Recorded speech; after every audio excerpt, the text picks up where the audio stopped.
I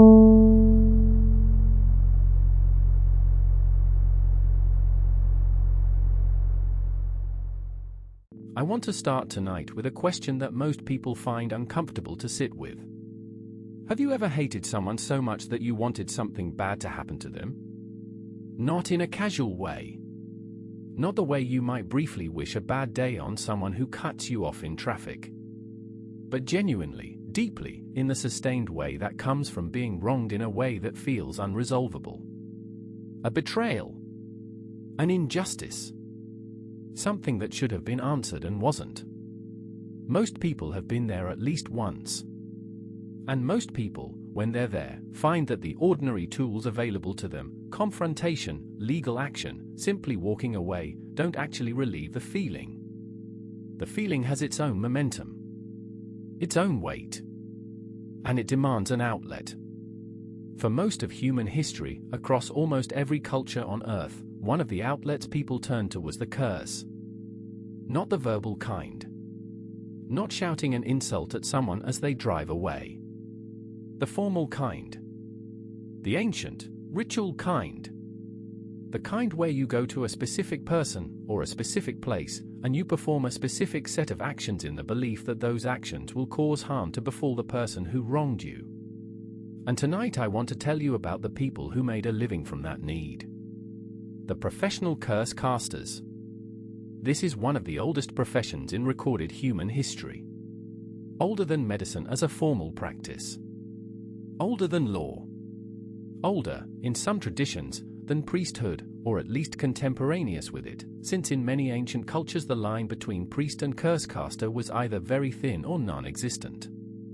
In ancient Mesopotamia, there were specialists called Asapu, ritual experts whose services included the casting and the undoing of curses. Their work was documented in cuneiform tablets, some of which survive to this day. They had a catalogue, a menu of services. For this price, I will bind your enemy. For this price, I will loosen a binding placed on you.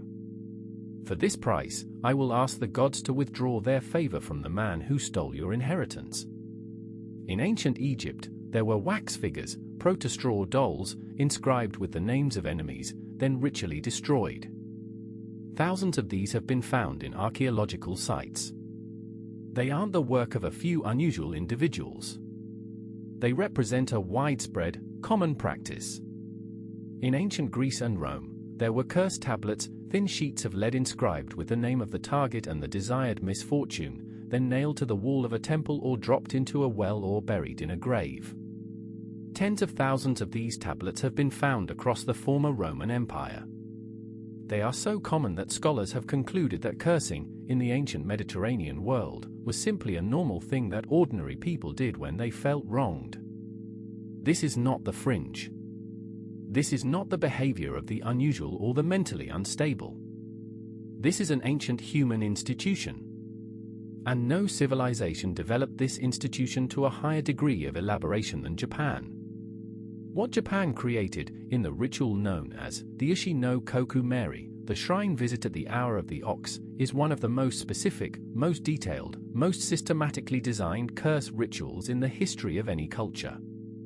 It has precise requirements, precise timing, precise materials, and it has been practiced, in some form, for over 1,000 years. Tonight I want to tell you exactly how it worked, why it was designed the way it was, and what it tells us about the human need that created it. But first, I want to tell you who would have performed this ritual. Because the image most people have is of a shadowy figure, a practitioner of dark arts, someone outside of ordinary society. The historical reality is different. The people who went to the tree at 2 in the morning were, most often, ordinary people. Aristocratic women in the Heian period who had been abandoned by their husbands.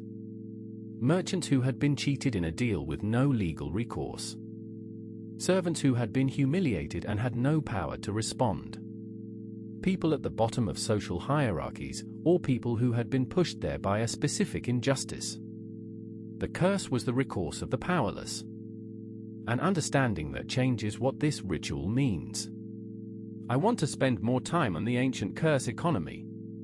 Because when you look at it carefully, it reveals something surprising about how our ancestors understood power, justice, and the supernatural. In ancient Rome, the curse tablet, Defixio, was so common that archaeologists have found them in virtually every major Roman city. Bath, in England, which was then the Roman city of Aquisulus, has yielded over 130 curse tablets from a single sacred spring. Most of them are remarkably mundane. Someone stole a pair of gloves. Someone stole a silver ring. Someone was accused of theft and the accuser wanted divine punishment delivered.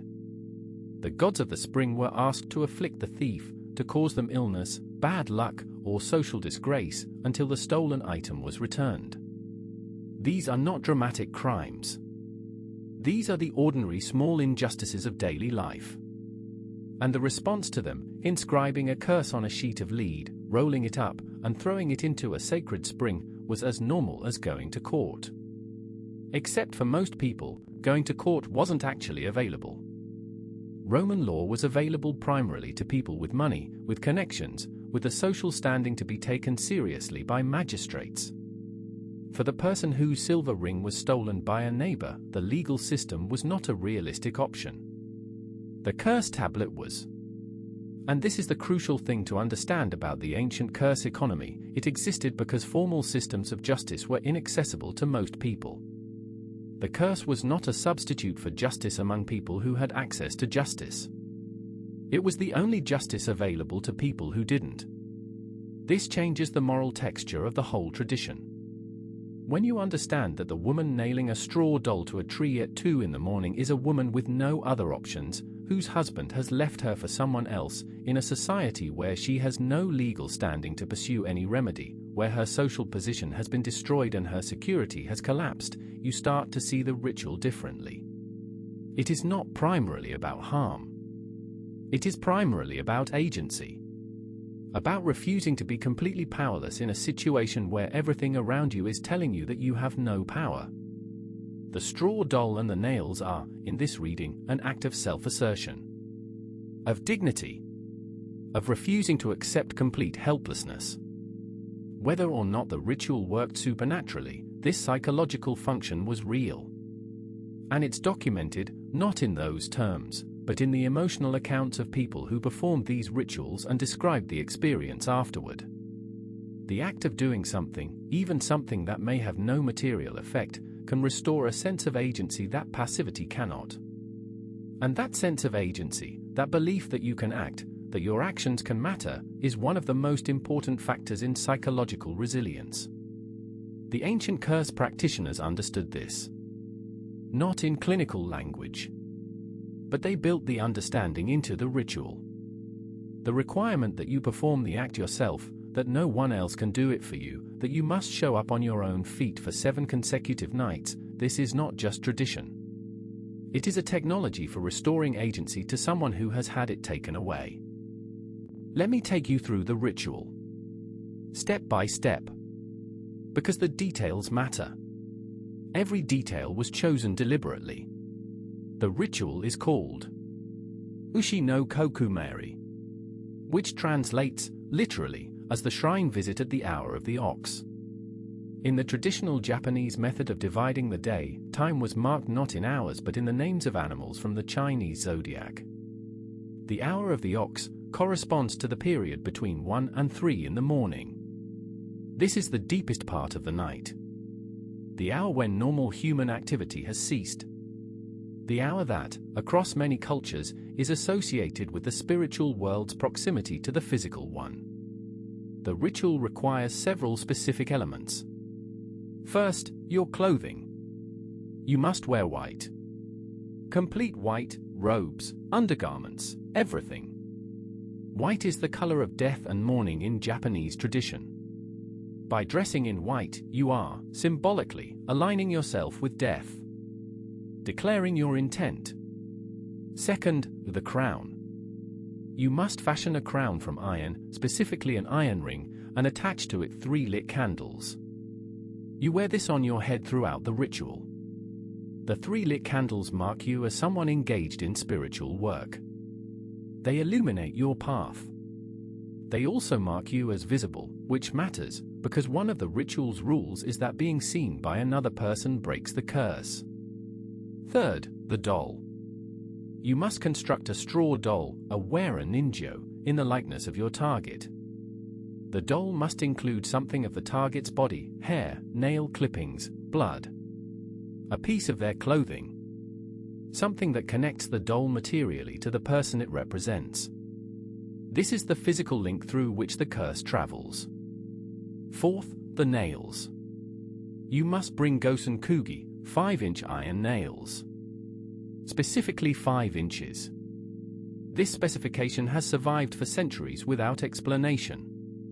It is simply what is required. Fifth, the shrine.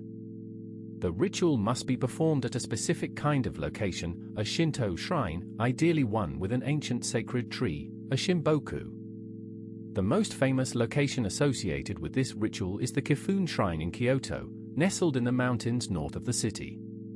Kifune Shrine is dedicated to the god of water and is associated with, among other things, the kind of intense human emotion, jealousy, rage, heartbreak, that drives people to perform this ritual. Now, the ritual itself. You travel to the shrine alone. At night. Between 1 and 3 in the morning. You carry the doll, the nails, and the hammer. You wear the white robes and the candle crown. You approach the sacred tree. You hold the straw doll against the trunk. And you drive a nail through the doll into the tree. 1 nail. First night. You return the second night. Same time. Same dress. Same equipment. Second nail. Second night. You return every night for 7 consecutive nights. On the 7th night, you drive the final nail. If you have completed the ritual correctly, if you have not been seen by another person, if the candles have not gone out, if you have not deviated from the requirements, the curse is complete. The target, according to the belief, will die. Now let me tell you something important about this ritual that most retellings leave out. The requirement that being seen breaks the curse is not simply a dramatic detail. It's a function. Think about what this rule means practically. To perform this ritual, you have to travel alone to a remote shrine, in the middle of the night, dressed entirely in white with candles burning on your head, for 7 consecutive nights, without being observed by anyone. The white robes make you visible in darkness. The candles literally illuminate you.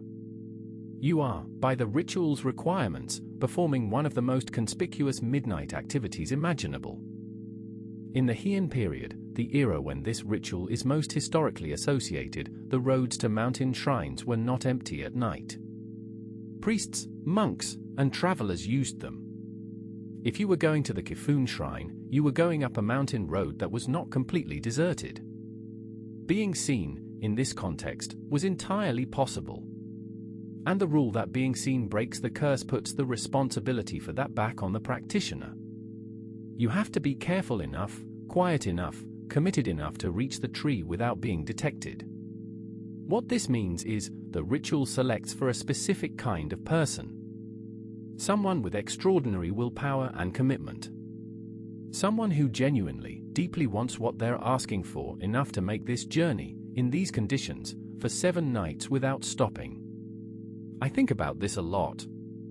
The ritual has, built into its structure, a kind of test of sincerity. If you're only mildly angry, you won't complete it. The cold. The isolation. The fear of being seen. The physical commitment of 7 consecutive nights. These filter out the casual resentments. Only the genuinely devastated, the genuinely committed, make it to the 7th night. And I think, whether or not the ritual produces any supernatural effect, that 7 nights of this kind of commitment produces something very real in the person performing it. More on that in a moment. I want to push on one more detail of the ritual that I find particularly fascinating. The 5-inch nails. Gosen Kugi. 5 sun nails, to use the traditional Japanese unit of measurement, approximately 15 centimeters long. Thick iron nails, substantial and heavy. Why 5 inches? Why this specific measurement? The ritual doesn't explain. Accounts from different periods all agree on the specification, but none of them explains the reasoning. I've thought about this for a while. And my best theory is this: it's a threshold of commitment.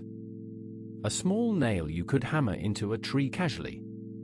A 5-inch iron nail requires real force. It requires commitment. You need to hit it multiple times with a proper hammer. The sound is significant, the sharp ring of iron on iron in the middle of a silent night, audible from some distance. In other words, hammering a 5-inch nail into a sacred tree is not something you can do quietly or tentatively. It is a loud, committed, physically demanding act. It announces itself. And that announcement, to yourself, as much as to any supernatural observer, is part of the function. You are saying, I am here. I meant to be here. I am doing this deliberately and with full commitment. The noise and the effort are not side effects. They are the point. There is a parallel here to something researchers have found in the psychology of decision-making. When you make a decision with your body, when you enact a choice physically rather than just thinking about it, the decision becomes more real, more binding, more psychologically committed. Athletes who physically rehearse their performance before competing are not just warming up. They are making their commitment real in a way that mental rehearsal alone doesn't achieve. The person hammering a 5-inch nail into a tree at 2 in the morning is not just casting a curse. They are enacting, physically and irrevocably, the decision to pursue this course of action. The nail in the tree is visible evidence that they were there, that they did the thing, that they meant it. And that evidence, that you can go back in daylight and see the nail and know that you put it there, has a psychological weight that a thought or a wish doesn't have. The ritual is, among other things, a technology for making intention real. This is why I said earlier that whether or not the supernatural mechanism works, something real happens to the person who completes all 7 nights. They have demonstrated to themselves, conclusively, that they are capable of showing up for something they want, repeatedly, under difficult conditions, without quitting. That demonstration is not nothing. In fact, that demonstration might be the most valuable thing the ritual produces. The ritual, as we know it today, comes from a specific origin point. In the Muromachi period, roughly the 14th to 16th centuries, a Noh play called Kanawa drew together several existing traditions into the form we recognize. The play tells the story of a woman who has been abandoned by her husband for another. Her grief and rage are so intense that she becomes, slowly, something other than human. She goes to the shrine. She performs the ritual. And in the play, the transformation is not metaphorical. She literally becomes a demon, an oni, from the intensity of her desire for revenge. The name most associated with this legend is Hashiheim, the Bridge Princess. Hashiheim's story predates the Kanawa play. In its earliest versions, she was a woman who prayed at the Uji Bridge south of Kyoto, asking the river deity to transform her desire for revenge into something powerful enough to act on. In later versions, she goes to the Kifune shrine and asks how to become a demon. The shrine priests, in some tellings, give her instructions. Go to the river. Divide your hair into 5 horns. Paint your face with red lacquer. Paint your body with red lacquer. Carry a torch held upside down in your mouth. Go this way for 21 days. She does it. She transforms. She becomes the demon she asked to become. This is the origin myth of a particular type of Japanese supernatural creature, the grudge spirit, the revenant of pure hatred. And it is also, in a more practical sense, the origin of as a ritualized expression of that same transformation. But I want to step back from the supernatural for a moment and talk about the psychological truth that these stories are pointing at. Because there is something that happens to a human being under sustained, intense, unrelieved hatred. Something that is genuinely transformative. The research on what psychologists call hostile rumination, the repeated, intrusive mental rehearsal of a perceived injustice, shows that it changes the brain. Literally. Prolonged, intense anger and resentment activates the same stress pathways as chronic physical pain. It elevates cortisol. It affects sleep. It narrows attention and cognition. And most relevantly, it feels like it's doing something, even though it's hurting the person experiencing it more than it's affecting the target. The Hashihai myth is about what happens when someone refuses to let go of a wound that can't be healed. She doesn't transform into a demon because of supernatural intervention. She transforms because of what sustained, unrelieved hatred does to a person. The curse ritual, in this context, is interesting because it offers something that sustained hatred doesn't usually have: a structure. A process. A beginning, a middle, and an end. 7 nights, then done. Whether or not the curse accomplishes anything in the supernatural realm, and I'm genuinely not going to tell you what I think about that tonight, it accomplishes something in the psychological realm. It gives the practitioner a container for the feeling. A way to do something with the energy that hatred generates, rather than simply carrying it indefinitely. This is not nothing. Many cultures have recognized that the desire for revenge needs a vessel. That if you don't give it shape, it will take shape in you, in ways that aren't healthy. The curse ritual is, in part, a technology for containing and directing the desire so it doesn't simply consume the person feeling it. Now let me tell you about the practitioners, the professionals. Because not everyone who needed a curse performed could perform one themselves. The Heian aristocracy, in particular, relied heavily on specialists called onmyoji, master practitioners of Onmyodo, the way of yin and yang, a syncretic system that combined Chinese cosmology, Buddhist ritual, and native Japanese spiritual practice. The onmyoji were, in effect, the licensed curse professionals of medieval Japan. They served the imperial court. They were consulted before any major undertaking, construction, travel, war, political decisions, to determine whether the spiritual conditions were favorable. And they were hired to perform curses. The most famous onmyoji in Japanese history is Abe no Seimei, a historical figure who lived in the 10th century and whose exploits have generated centuries of legend, literature, and, in contemporary Japan, manga, anime, and film adaptations. He is the Japanese equivalent of Merlin, a real historical figure whose abilities became mythologized to the point that separating fact from legend is essentially impossible. What is historically attested is that Seimei served the imperial court as an onmyoji for decades, that he was consulted on matters of cosmic significance, and that his descendants maintained the onmyoji tradition in Japan for centuries. The professional curse caster, in other words, was not a fringe figure in Japanese medieval society. He, or she, in the case of practitioners, was an institutionally recognized specialist with a defined role, a defined skill set, and a defined client base. That's the part that I think most people find hardest to absorb. This wasn't superstition practiced by the uneducated. This was a profession practiced by experts, for clients who included emperors. Let me tell you about something that happened in 2019 in Japan that illustrates how alive this tradition still is. A worker at a construction company in Osaka reported finding a straw doll pinned to a tree near a Shinto shrine in the neighborhood where the company was building. The doll had a nail through it. The doll had a name written on it, the name of a specific person. The person whose name was on the doll, when informed, took it seriously enough to report it to the police. The police, for their part, noted that no law had been broken. Possessing a straw doll, nailing it to a tree, writing a name on it, none of these are illegal acts in Japan. The police had no action to take. But the story made national news. And the reactions to it were fascinating. Many people expressed sympathy for whoever had performed the ritual, recognizing that someone must have been in a state of real distress to do it. Others expressed fear, not supernatural fear exactly, but the unsettled feeling that someone in your vicinity hates someone else in your vicinity enough to do this. The social proximity of that much intensity is uncomfortable.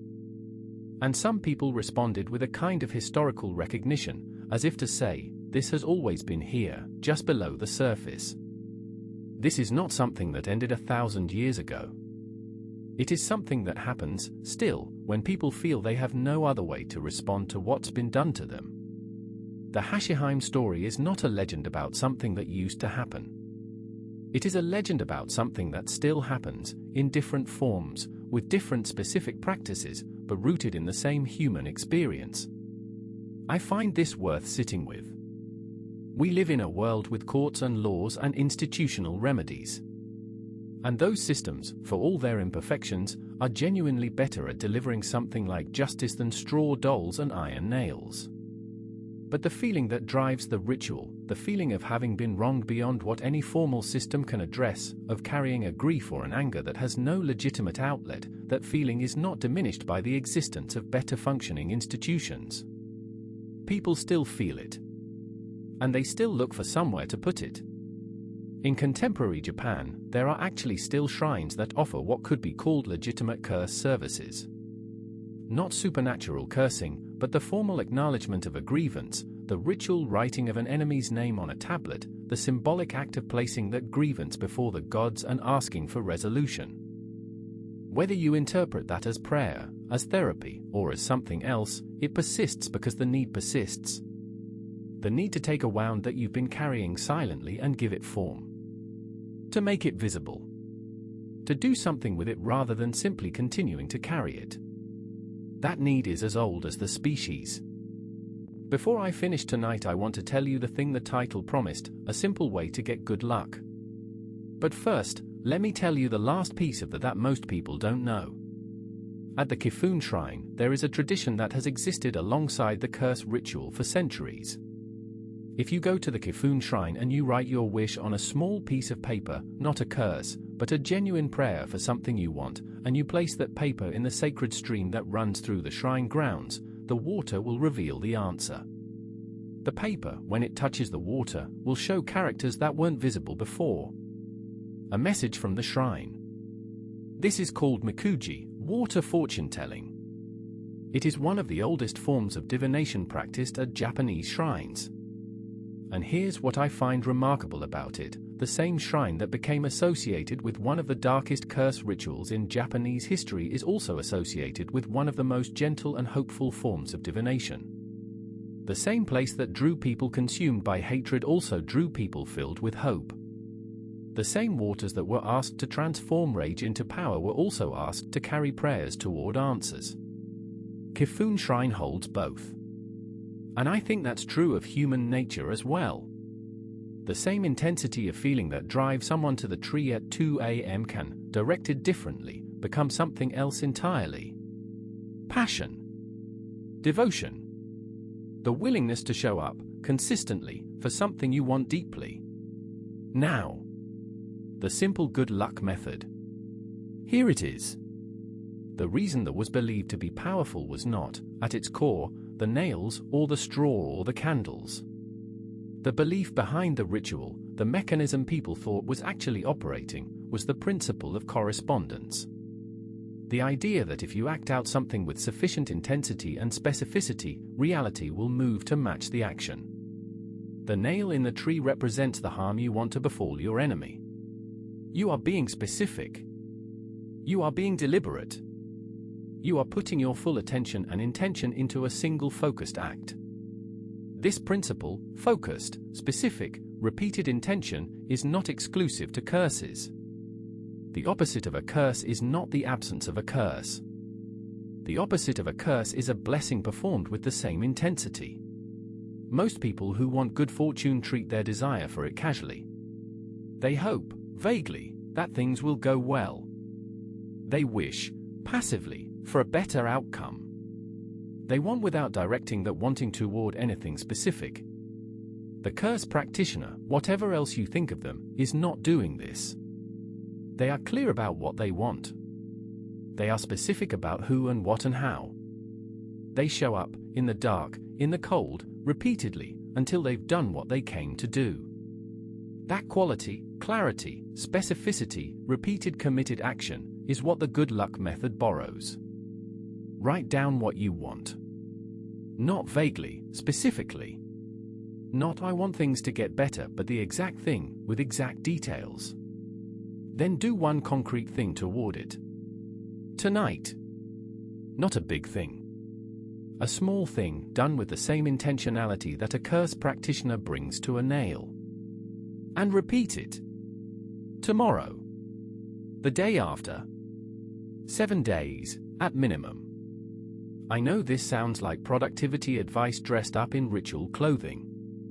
And in some ways it is. But I think the ritual clothing matters more than it appears to. Because the human mind responds differently to an action performed as a deliberate, formal act than it does to the same action performed casually. The ritual frame, the specificity, the consistency, the physical act of doing something, makes the intention real in a way that thinking about it doesn't.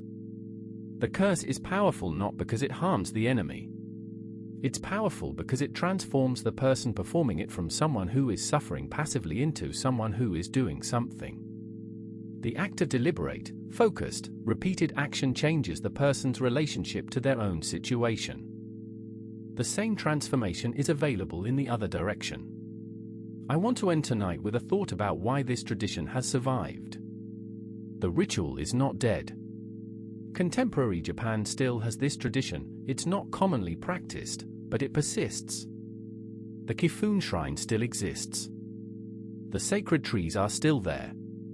And occasionally, not often, but occasionally, someone finds a straw doll with nails in it. Why does something like this survive 1,000 years? Part of the answer is that it touches something that doesn't change in human beings. The experience of being wronged and having no recourse, of being in a situation where the ordinary instruments of justice are unavailable or insufficient, is not a historical artifact. It is a permanent feature of human social life. As long as there are people who feel that they have been treated unjustly, and that nothing can be done about it, there will be something like a ritual for the powerless. A space where the intensity of the feeling can be given form. That, I think, is actually a reasonable thing for a society to have. Not because curses work in the way practitioners believe, but because the human need for a vessel for intense, unrelieved feeling is real. And a ritual that says, bring that feeling here, shape it into something specific, perform a deliberate act, and then let it be done, that is a more psychologically honest response to that need than pretending the feeling doesn't exist or that it should simply be suppressed. The curse caster understood something about human nature that takes a long time to articulate in clinical language. Some feelings need somewhere to go. Better a nail in a tree than carrying it forever. Sleep well tonight. And if there's something you've been carrying, not a desire to harm anyone, but a wish, a hope, something you want badly, take a moment before you sleep to make it specific. Write it down. Say it out loud to yourself. Give your wanting a shape. That's the good luck method. That's the thing that actually works. I want to be honest about something before we finish. I've been presenting the curse tradition with a kind of neutrality, examining it as a historical and psychological phenomenon without clearly stating what I think about the supernatural claims. Let me tell you where I actually land. I don't believe that nailing a straw doll to a tree causes death. I don't believe that a cursed tablet dropped into a Roman spring harmed the person named on it through supernatural means. But I also don't think the question of whether the supernatural mechanism works is the most interesting question about these rituals. The most interesting question is, what do these practices tell us about what human beings need? And the answer is something that our modern world is not always good at providing. We have systems for processing certain kinds of harm. Legal systems. Therapeutic systems. Systems for conflict resolution and mediation. These are genuinely valuable. But they share a limitation: they operate at the level of the rational mind. They ask you to describe your situation in measured, objective terms. To submit evidence. To follow procedures. to accept outcomes that may not feel like justice even when they are technically correct. The curse ritual doesn't ask you to be measured. It asks you to be real. To bring the full intensity of what you feel and give it form. There is something in that, the permission to feel the full weight of what happened to you, to act on that feeling in a structured way, to not be required to minimize or rationalize it, that the formal systems don't easily provide. I think this is why, even in contemporary Japan, even among people who are fully aware that the supernatural mechanism is not real, the rituals persist. Not because people are deluded, but because the human need they address is genuine. The curse is, in its deepest form, an act of bearing witness. You are saying, what happened to me was real, it mattered, I am not going to pretend it didn't happen, and I am going to do something in response to it. That act of bearing witness, of refusing to minimize or suppress, is something all of us need. Most of us do it without straw dolls. We talk to friends. We write in journals. We lie awake at 2 a.m. and rehearse, in our minds, the things we should have said. All of that is a version of the same thing. The curse practitioner just developed a more formal technology for it. And the good luck method, the deliberate, focused, repeated articulation of what you want, is the same technology pointed in the other direction. Give your wanting a shape. Whether you're trying to let something go or trying to call something toward you, the act is the same. Clarity. Specificity. Deliberate action. Repetition. Not casual wishing. Not passive hoping. Something you actually do, in the dark, when no one is watching, because you care about it enough to do it. That's the secret the straw doll has been keeping for 1,000 years. Good night. I want to leave you with one final image. The Kifune Shrine in Kyoto is real. You can visit it. It sits in a narrow mountain valley north of the city, along a stream called the Kibune River. The path to the main shrine is lined with red lanterns that glow in the evening. In summer, restaurants extend platforms over the stream and you can eat dinner with the water running beneath you. It is, by any measure, one of the most beautiful places in Japan. And somewhere on the shrine grounds, or near them, or in the forest surrounding them, there are trees that have been used for 1,000 years. Both things are true simultaneously. The beauty and the darkness. The prayers for love and the nails of hatred. The tourists eating dinner over the stream and the solitary figure moving through the forest at 2 a.m. That coexistence of the beautiful and the terrible, of hope and of hatred, of the wish and the curse, is not a contradiction. It's just a portrait of what human beings are. We contain all of it. And places like the Kifune Shrine know it. Have always known it. Good night.